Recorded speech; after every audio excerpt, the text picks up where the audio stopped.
My name is Danielle Colding, and I'm an interior designer and principal at Danielle Colding Design here in New York. Today, I am here at the Benjamin Moore showroom at the D&D building.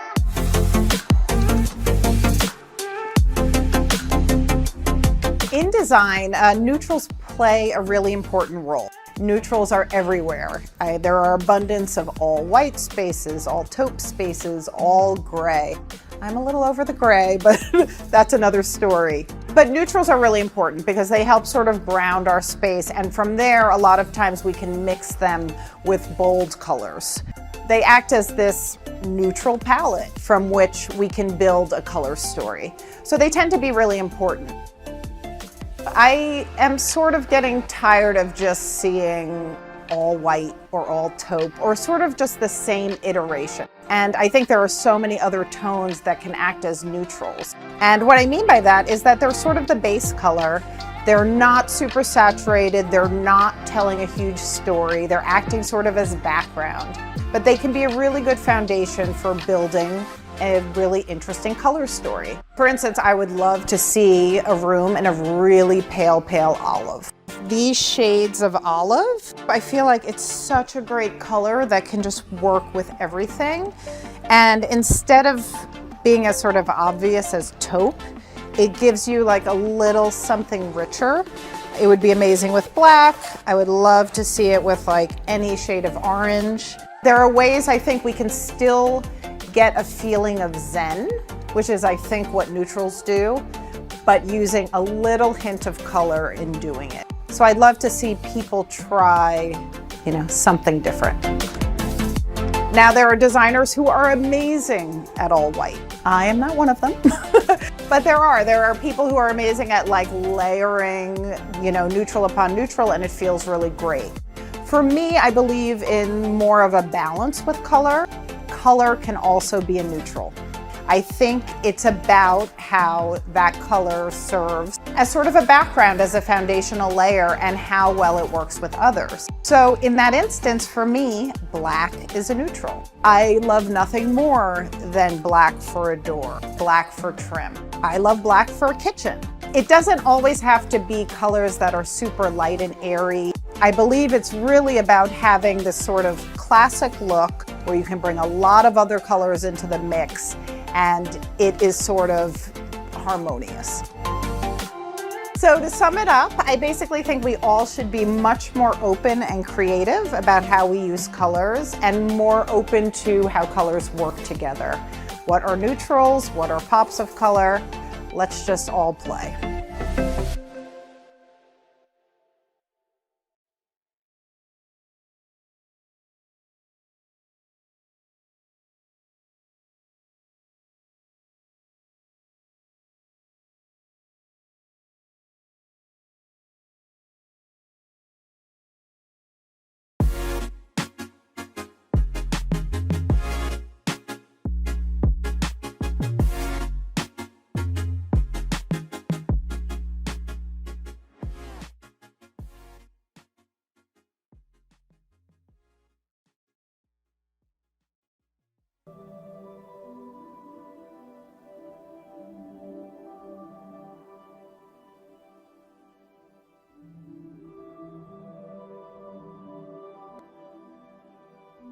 Hi, I'm Mark Brudnizki, and I'm from Stockholm, Sweden originally, but I've lived in London for the last 32 years, and I have a studio here in Chelsea.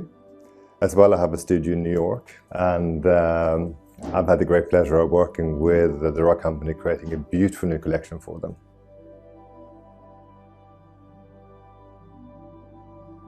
So my most memorable projects, I would say, is probably Scott's. That was completed in 2006. Soho Beach House in Miami, that was completed, I believe, in 2013. And then recently Annabelle's here in London in Berkeley Square in 2018.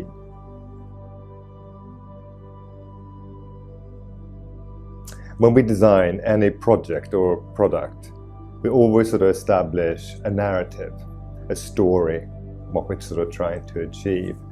As well, the story encompasses what the client normally gives us as a brief. In our discussions with the rug company, they wanted us to do rugs that was essentially about creating a border design. And then with that, we wanted to create something that was sort of layered. It was like two things really. And one thing that was sort of architectural, and one other element that was perhaps from nature or the animal kingdom. Hence you have this sort of mix of like a balustrade with sort of animal print behind it sort of fading out. You know, it's sort of this sort of juxtaposition of sort of the soft and the hard basically on a very soft rug. This rug design that I've just created for the rug company could be used anywhere. It could be used in restaurants, in hotels, you can use it in your home. It should be for every day. And there's a little bit of playfulness there, and I think that sort of makes it a bit sort of fun. You will look at it and you'll smile, and hopefully will bring a bit of joy to your day. Pattern and color is sort of everything in our design. But I think it's very important to remember that if you're going to mix a lot of color together, it's important that tonally they all correspond. They're on the same level. Let's say if you would grade color tone from 1 to 10, and you're doing a scheme, perhaps they all have to be on 5, and you can use yellow, green, blue, pink, red, whatever, but they all have to be on that tone. Then it sort of hangs together. And when it comes to patterns, how to mix patterns is you mix perhaps something floral with a stripe, with a geometric. So it's very important that you don't do floral with floral with floral. It's just not going to work out. So I think it's about that sort of how you, through the different patterns, geometrics, floral, stripe, you can then identify parts of a piece of furniture or architecture. You sort of highlighting it through that, and then you break it up by then on the next surface doing something else. But the color between all of these tonally needs to all be the same. Then you can mix whatever you want together, because it will just hang together. Craftsmanship, of course, is very important for the rug company, and it's just important for me, because without great craft, I'm nothing. I'm just a person with lots of ideas, and I need the people to make it sort of come to fruition. That can create these pieces, who understand quality and understand methods and how to do things, and sort of tell me that's not possible, but sort of willing to explore still, to create something that is sort of could be perceived as new. When we begin a new project, the first thing that we do is to have a lot of conversations with the client, to sort of really sort of figure out what we call the brief. What do they want us to achieve? Then after that, we sort of look at the situation, the site, the street, the neighborhood, the city and the country. And then that will sort of inspire us, and that will sort of create what we call the narrative. One piece of advice that I would offer to someone that is about to start a design career is be bold and be brave. And don't listen too much to what people say about what you're doing. You need to believe in yourself and what you are doing. And experience is always going to make you change a little bit of what you do and how you do things, because that is the great thing. The experience is the leveler.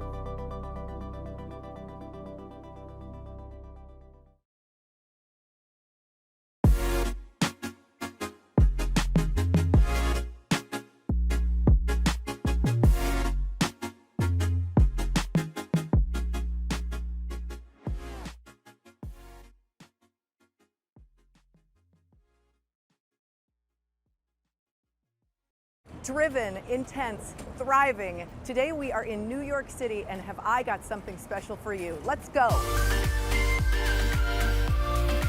For centuries, we have migrated from one place to another, driven by seasonal changes, climate change, or economic forces. Today, we are seeing human migration driven by innovation and technology. This new breed of nomads are seeking lifestyle and peace of mind.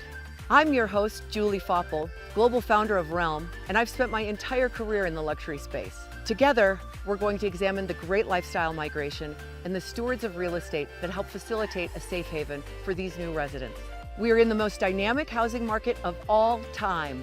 This is Location Luxe. Well, Tony, it's great to be here with you today. We're here in one of the penthouses of 30 Park Place. What a spectacular, spectacular location to have a chat. Yeah, I'm super excited. We get the viewers get to see this backdrop. It really, really is special. Well, so tell me a little bit about how Tony Haber went from kind of, you know, a regular girl next door to selling places like this. Give me your story. I think it's just being my authentic self. I really, growing up, didn't like school. And it wasn't until college where I love to learn. I just kind of grew into myself, it took me a little longer to mature, but it's all good, better late than never. That's right. So I just super proud that I've always wanted to just be the best version of me. Well, and do you think, I mean, you think about the compelling need to innovate. That's become part of your business plan. You know, tell me a little bit more about how that serves your clients and how you use that kind of in your everyday business.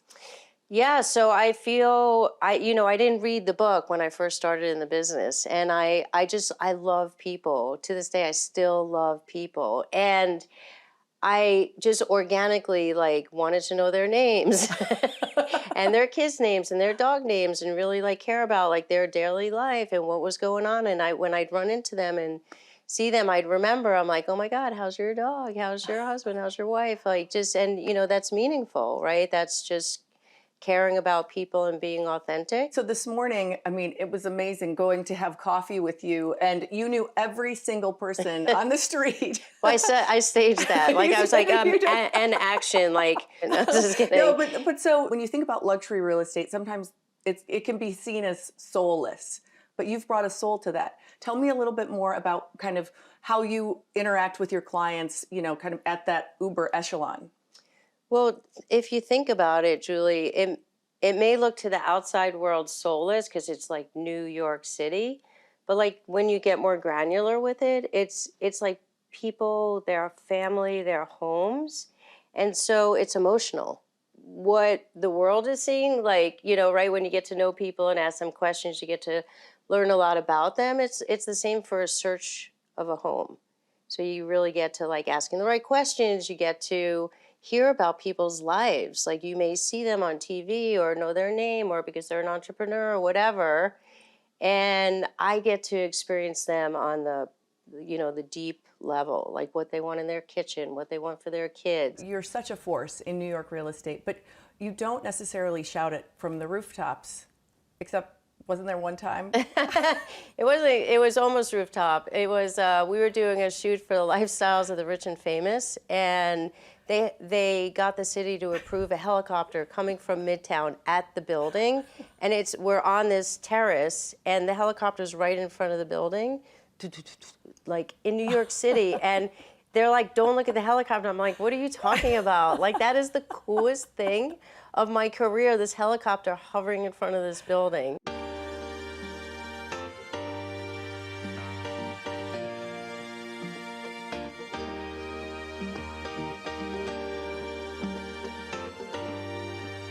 Tell me a little bit about where we are and some of the iconic landmarks around us. Downtown has been evolving and growing in the past 20 years. You have the World Trade Center, the Perlman Performing Arts Center. Then that's Hudson Yards on the far left.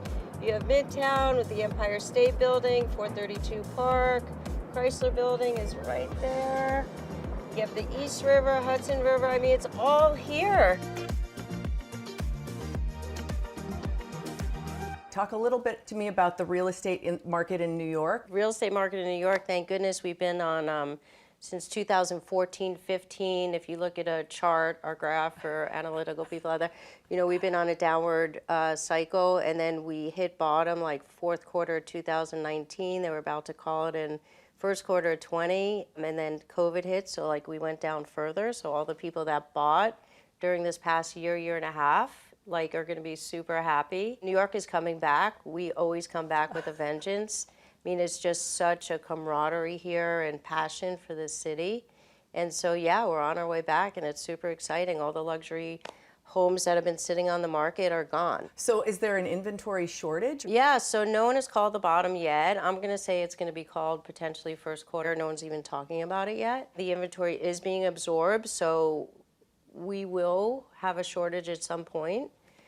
We are experiencing a little bit of it now in certain categories. Talk a little bit about what's in demand and what's just flying off the shelves. I think people want rooms, like more rooms, like whether it's more bedrooms or bedrooms and, office, playroom, study. So a lot of the larger apartments are being absorbed, and Upper West Side co-ops are just definitely at a big discount now, and so a lot of people are making really sweet deals there. So more opportunistic buying there than other areas, kind of emerging from COVID and people wanting a little bit more space. I mean, you've got to be seeing that too. All these like homes, penthouses, homes that have been sitting on the market, like that have 4, 5, 6 bedrooms, are gone.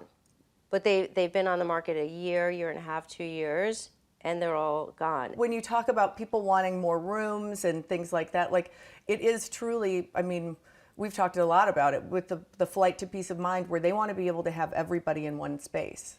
Yep, it's generational. Now we're seeing people living in the same building. We just did a deal on the Upper East Side. The parents have owned an apartment in the building, and the sons are buying an apartment together to start their young life and their real estate investments. And, I know that to be true in this building. I know that to be true in my building.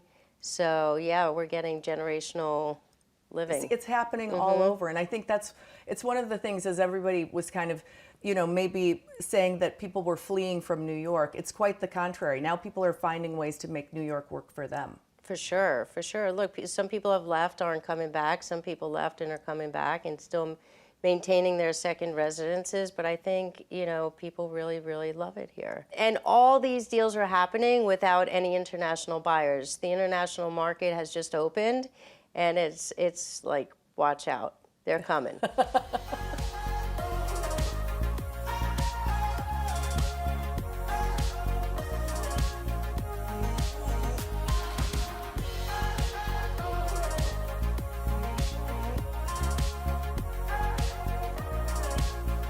Downtown, I understand, is really starting to emerge as a really hot market. For sure, I'm finding a lot of the restaurants like Nobu have come down here, a lot of the retail like Crate and Barrel, some fashion stores, clothing stores, like they're all coming down here. I feel like the retail is moving down below like 23rd Street. Well, and then what about kind of green space and people's desire to kind of be outside? You have like a lot of parks in New York City, and people have been wanting outdoor space, although when they get it, oftentimes they don't really use it because a lot of the time they have second homes. So, but I think the thought of it, I remember when I've had some outdoor spaces, I've definitely used it. It's a lot of fun to come home and, fire up the grill and have a glass of wine, or just, be outside after work. So, that's been super nice. I'm struck by the fact, you look at how people are moving around and this lifestyle migration that we've talked so much about. And I mean, you are an expert at everything that is going in. I mean, I think of you as a little bit of kind of like the camp counselor of New York. Or but it is like when people come in and you want to create a community, you have to do that by knowing all of these different things. How is it that you've come to all of this knowledge about the city and about what's happening going forward? Well, again, I like staying cutting edge with what's going on in the city and the world and other markets.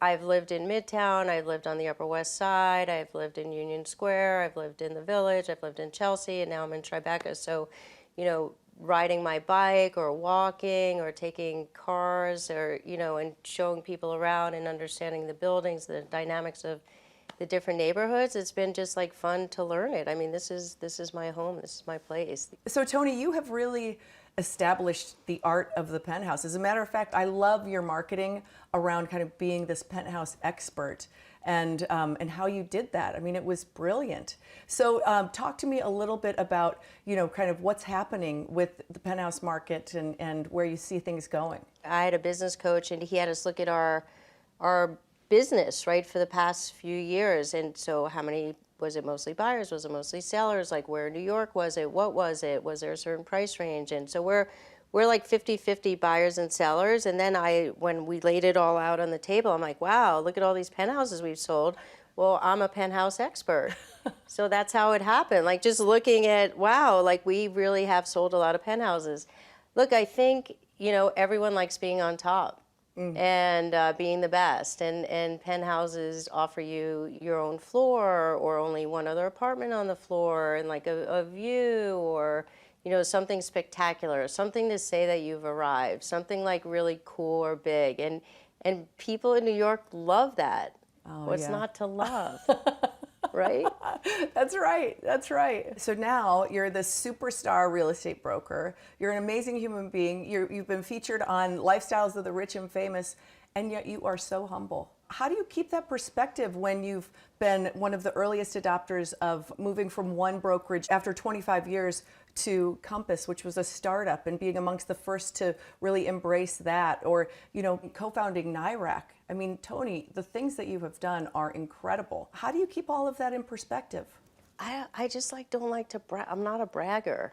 I've been told that I need to talk about it more. So I'm learning how to do that. But I just was always turned off by people who just brag. So I just love making sure that I'm doing the best I could do and showing up in the best way that people need me to show up for them. And I don't know, it's just the braggy thing is it just feels braggy. You spend your life kind of creating community and finding everybody else's place. How would you describe your place in New York? In New York, yeah, in the world. Let's not say world. Because my place could be in Jackson soon. I don't know. Well, I'll find you a place in Jackson. Not to worry. I'm sure. I know she's already working. It's going to be an expensive trip, but I will find it for you. It's like last time she told me to bring my checkbook.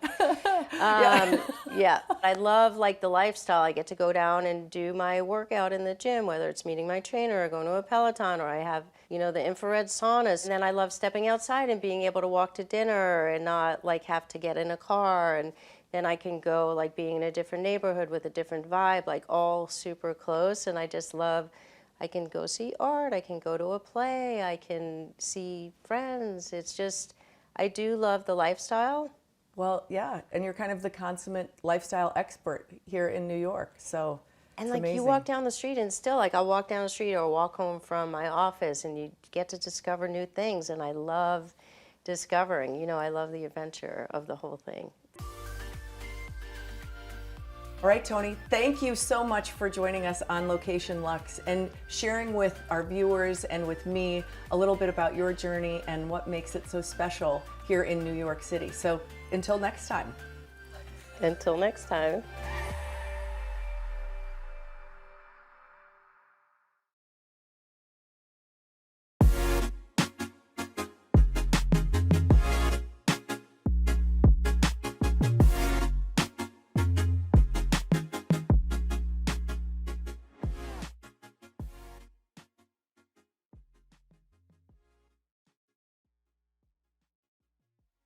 So for our next segment, we're heading to Naples to speak with a gentleman that trust. In the next few years, he won't need an introduction as he makes his way through Florida and around the US. WiIlfredo Emanuel is an award-winning architectural interior designer based in Naples. He has spent the last 30 years of his design career educating himself on current trends, establishing industry and client relationships, and creating outstanding interior design across the world. WiIlfredo, so thrilled that you're joining us today. Hola, hello guys. We're excited to be here today. It's good to wake up and have all these productions for you. I love it. While you're based in Naples, your work crosses across the coast to Palm Beach, around the US. Tell us what your process for designing is, WiIlfredo. Well, my process when I have any design, because I have a little background of architecture. So what I do is get into what is the dream of my client? What is what I intend to have as a product, as a final product? And during that process with my client, with the architect. So we create the beautiful base. The way that I do, it's basically I saw the plans and I kind of build the walls in my imagination and tell try to walk through the house and be building the design, the details, the illumination, the ceiling, the floor, because all that is part of my job. And then we create what I call the third layer to make that prestige and final product that we all see on my projects. Amazing. So we know that clients always interview their designers. Someone such as yourself, do you interview your clients? Mostly of the time, yes. For me, it's important to listen the client and see what they doing, how they wake up in the morning, where they go, where they sit to take the coffee, what they do in the afternoon. They go to the gym. So it's important to drive flow of the house or whatever area you're doing and be according what their lifestyle, because at the end of the day, I am doing the dream for them and it's the one that they're going to live in it. So that's important for me, actually. Yes. I love that you keep saying that you want to create the dreams for them, because that's everything that you do, right? You want to make their dreams come true. Absolutely. Yeah. So for the viewers who can see, WiIlfredo, you are certainly a vision of style and creativity. I mean, wow. Can you share where you find inspiration when you're commissioned for a project? I do. I think that what take me out of, probably the group is that I always advocate for the design, for the clients, and I'm very involved in every single detail. I kind of oppose myself and see all the legending on the room. How are we going to look? How are we going to see when I stop here? What are you going to see? And that in the flow and in the full interior design is important. Such a talent that you have. So for you, when you source, I have to believe that you have, just like I collect shoes and handbags, I have to believe that you have an amazing archive of stuff that you've collected throughout your travels. Do you use those collector's pieces on your clients' homes? Absolutely. Some of them are lovely for me. And my clients come to be my friends because we have a long-term relation. We start from digging, the house until it's finished. And I always do from the mailbox to the back of the pool. And so we create a kind of a relationship during certain time, a year, whatever. So they come to my house and they see, and they come to my office, and absolutely, why not? My projects are my babies. If part of me or part of that I bring from my trips or somewhere that I love, a piece that I love, it can be there forever. And my presence, I love that. Absolutely.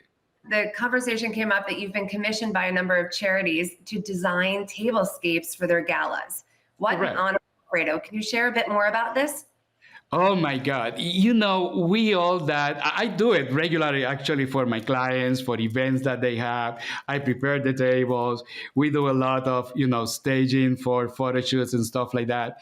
And when this charity called me to get my art in their scenario, for me it was a pleasure and it was an honor, because you bring in yourself and to give to someone that little thing that you have as a gift from God, you are helping someone else. And for me, can be more amazing and definitely grateful. So what I left out of your intro, which is kind of my favorite segue right now, is that reality TV star can now be added to your bio. You had an incredible opportunity, WiIlfredo, to participate in Table Wars, which aired in November on HDTV. And so for our guests that aren't as familiar with this show, it's an extreme tabletop special design competition, 8 contestants, and Martha Stewart was one of the headline judges. WiIlfredo, how did they approach you? How did you hear it? Tell me everything. Well, back to the charities. I did a fabulous table for Naples Tables, which is for the League Club, that they do a lot of kids charities. They put the money where, all those kids need. And for me, it was an honor. It happened that they was, I guess, pitching for tablescaping, and they found one that we post in Instagram. It was an amazing experience. What an honor. So am I correct in saying that there were 6 episodes and you made it through 4? Yes. And I believe right now where you're positioned, you're in front of one of your inspirations from the show, right? I made it to 5. Oh, forgive me, you made it through 5. Even better, bravo. So you're Yeah. sitting right now in front of one of your inspirations, right? Tell us about it. Well, I call my redemption table, and I don't want to say much if so you don't get the thing. But in one of the challenge, I use red as an inspiration for the challenge because that's how my culture is. And it was Christmas, and in Puerto Rico we don't have winter wonderland. So our winterland is red, is vibrant, is party, it's elegance. And I kind of did my table for having my guests, my friends at the house in a black tie party. And I have the idea, say, okay, let me do the redemption of the table, kind of. And that's why we are here right now on the back. So I'm very proud of it. It's really, really stunning. It's such a piece of Oh, art. this whole thing. It's the whole thing. So with your magnetic personality, right? We talk a lot about how you're branding yourself. WiIlfredo Emanuel is a brand. You've got to think about your own design show or something of that sort. What would that look like to you, WiIlfredo? You know, it's very interesting because I ask that question a lot and I say, well, I want to do something different. I think that people need to know how amazing it is to don't have limits, like think out of the box, how that basic thought that you create as a dream and say, well, maybe the people don't like it. But you know what? It's been working. It's the people like something different. I think in the era that we are, in the moment that we are, after all this happening on the world, we need to concentrate in give to the people who we are. And I think my show will be very dedicated or be out of the box, thinking out of basically the places, the regular that you see, and give that vision or that angle to the people that you can create everything with anything. And that's what I will do. Since we're at the start of 2022, what I love to do is ask some of our partners, if you had a wish granted this year and you could design a table for any event, WiIlfredo, I want you to really think about this. What would it be? You have a choice of 3: the Met Gala, the presidential inauguration, or the Vanity Fair Oscar party. Absolutely, Met Gala. That's my dream. I think and I don't know much because I've never been, and that's my dream come true one day. I so appreciate you joining us today. I adore you. You are so talented. And like I said in the beginning of the segment, it is no surprise that in the next year, you will not need an introduction, sir, because you will be your brand yourself. So thank you for joining us. Thank you so much for amazing opportunity. I'm honored every time that I can work, I can talk about who I am and my art, or what I can give to the other people. I'm very honored. So thank you so much for this opportunity. Thank you.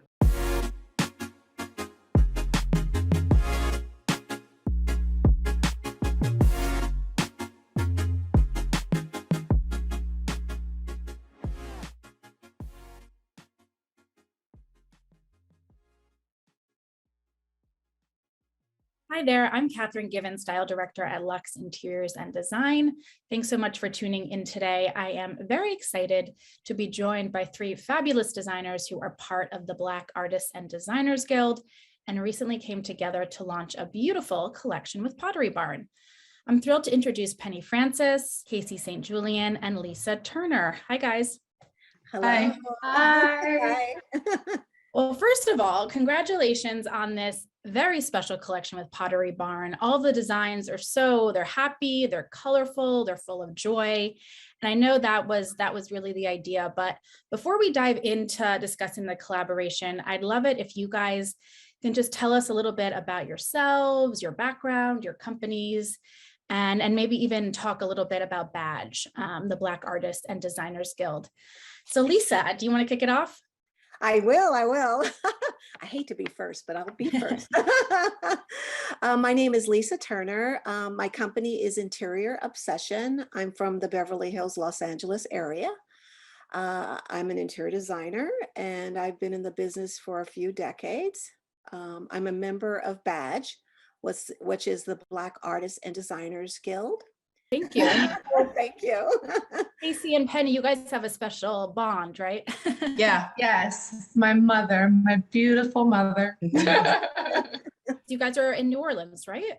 Yes. So Penny Francis, I'm the principal designer of Eclectic Home, and I am located in New Orleans. We are a full service interior design firm, and we also have a showroom, a 7,000 square foot furniture showroom located in Uptown New Orleans.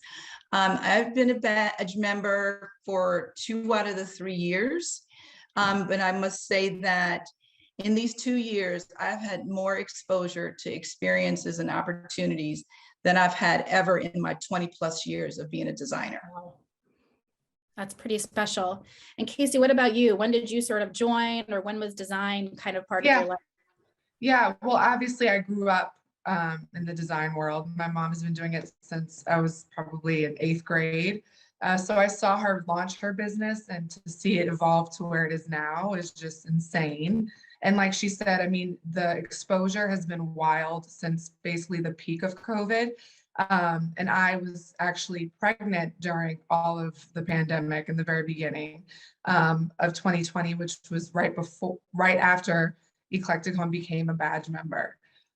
So I was on maternity leave a lot of that year. But it was just amazing to see the response that we got from being a part of the Bad Guild, as well as the Obsidian house that we were asked to participate in, which we had a lot of fun doing, and it resonated well with a lot of people. Amazing. I know it's been a little bit of a wild ride, but I'm curious to sort of hear a little bit about the collection, sort of how you guys maybe came together, the inspiration behind, the collection and some of the designs, and really kind of what it all means to you. So Penny, where did you start with this collection? Well, collectively as a group, when we knew the theme was going to be Black Joy, the challenge was, okay, so how do we convey that? How does that look?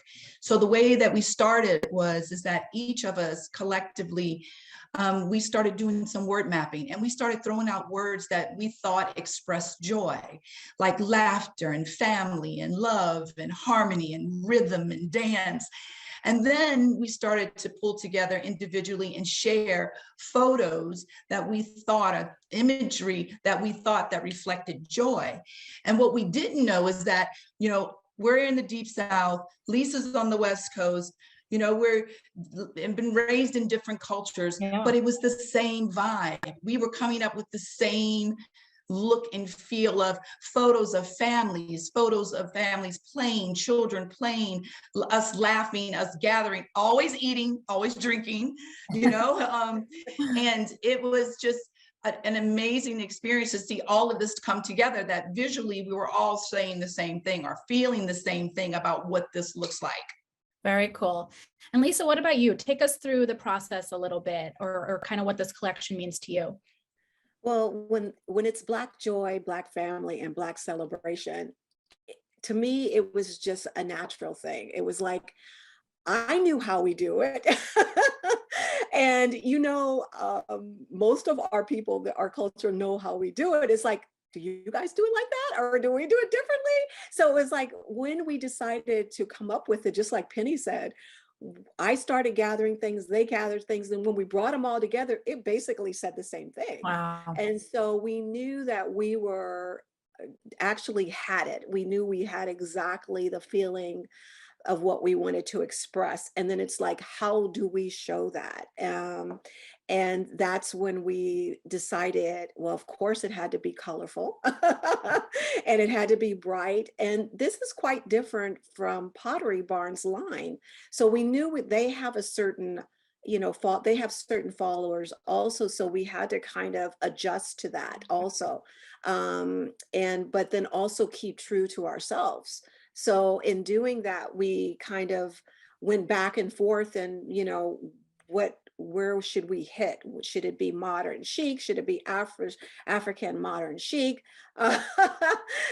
Is this something that's collectible? Is it something that You could buy one piece or two piece. Do they all come together? So we went back and forth with deciding what it should look like. And that was the process, but I think we came up with something that hit it. I mean, that's the best, I think, part of collaboration is sort of that push or pull, or, you know what I mean? Someone has an idea, someone else, and you kind of just keep refining it until you get the best product. But Casey, I kind of want to get your take for this process, and kind of how, you know, what your thoughts are. Well, product development is something that neither my mom or I or Lisa have ever done before.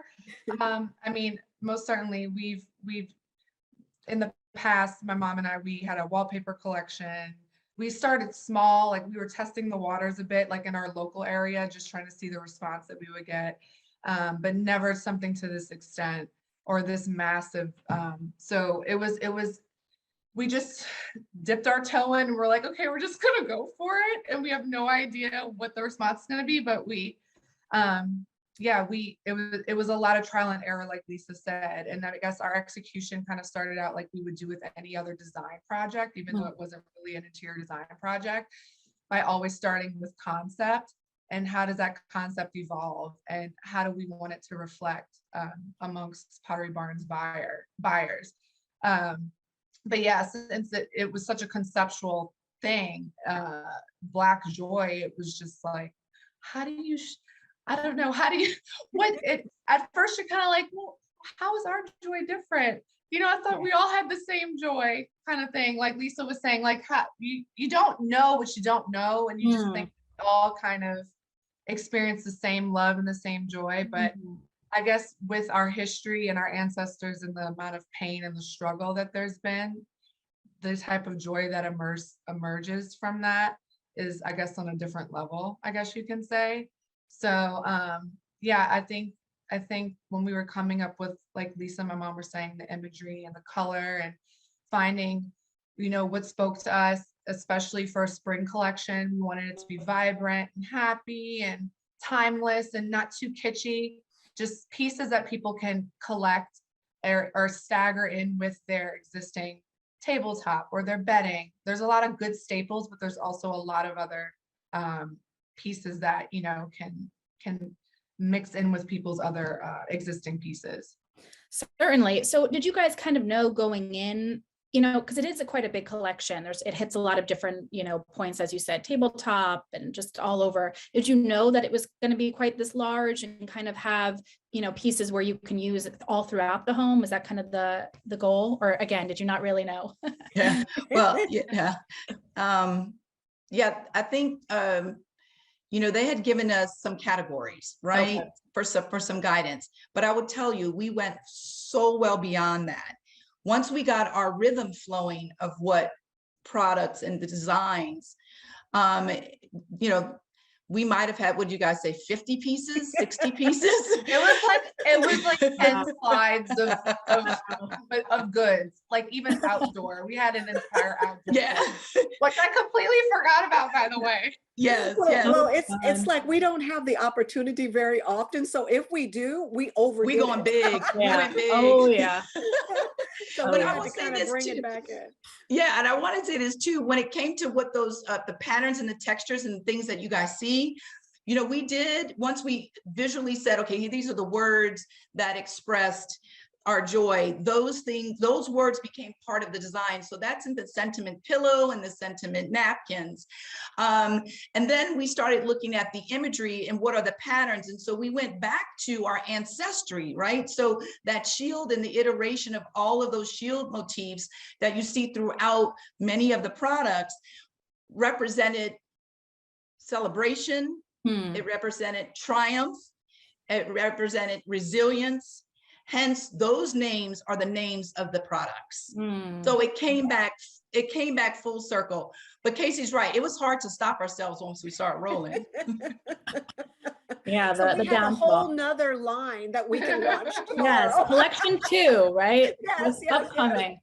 So I do want to focus though on a few specific designs, because, you know, as I said, it's very all encompassing. There's a lot, but what pieces like do you guys like need in your home or really using in your home? Like for me, it was those beautiful nesting bowls and the very colorful tumblers. You know, I just love those. But, you know, what about you guys? Lisa, like, what were you like, I need this, I'm using it? Well, funny you say that. You know, this weekend the Rams won, right? Oh I had yeah. a whole table setting with the collection. Oh, fun. So I did have the large bowls that, you know, for chips and dip, and the basket for chicken. So I actually had everything on the table, and I thought I could put the bedspread too, but I didn't. But yeah, I think the line basically is for everyone. Every piece is very usable. And I think you can, in everyday life, everyday use every piece. I mean, I don't know. I agree completely. But Yeah. Casey, what about you? What's like your top pick? I know it must be hard. It's hard. It really is. I mean, I just love the celebration dinnerware just because I married a country boy who loves to cook, and I have a Lucky you. I know I have a 17-month-old boy who eats like he's 15, and we are a big cooking household, and my mom's a great cook. I mean, I kind of think I got my cooking skills from her. I'm getting a little bit better. I'm not that great, but I cook a lot lately. So I love the tabletop, the plates with the hand painted accents and the color. It just makes me happy. Like, I had breakfast with eggs this morning, and I was looking at the plate and I'm like, this is so sweet. So yeah, obviously my baby will not be using it because he will break it, but I do enjoy the tabletop as well as the bedding. I think the bedding is super, super sweet. Very, very nice and tasteful and playful, but not too playful to where it's, you know, super kid-like. I think an adult or a young preteen, teenager, it works well with Agreed. any. Yeah, certainly. And then Penny, what about you? You know, to Casey's point, I do love to cook, and I do love to entertain. I love creating memories for my family. Oh, and I'm gonna get corny on it. That's her favorite thing to say. I love creating memories. Yeah. So I do love to entertain. So the you know, the celebration dinnerware is beautiful, and it really tells our story, I believe. And so much of it, and you see the entire color story and those hand painted dots around the plate. So all of that really does bring the whole collection to me back home. But I also love how transitional it is. And as a designer and one who is eclectic and love mixing periods and styles, I also think that this could be interchangeable. I may use the bowl one day with some gray plates that I have, Right. or I may incorporate just all white with just the charger, right? With the woven chargers. So I love how I think it's very transitional. And I do love how I truly believe there's something for everybody. Yeah, it's very versatile. That's a good point. Well, thank you guys all so much for being here and talking about this very, very meaningful launch. You know, I can't wait to use some of these pieces in real life on my table like you guys. And I'm sort of, you know, I'm definitely looking forward to collection number 2, fingers crossed. And what you guys are doing, and the Black Artists and Designers Guild. So again, thank you so much. Bye. Thank you. Bye-bye. It's a pleasure. Thanks for having us.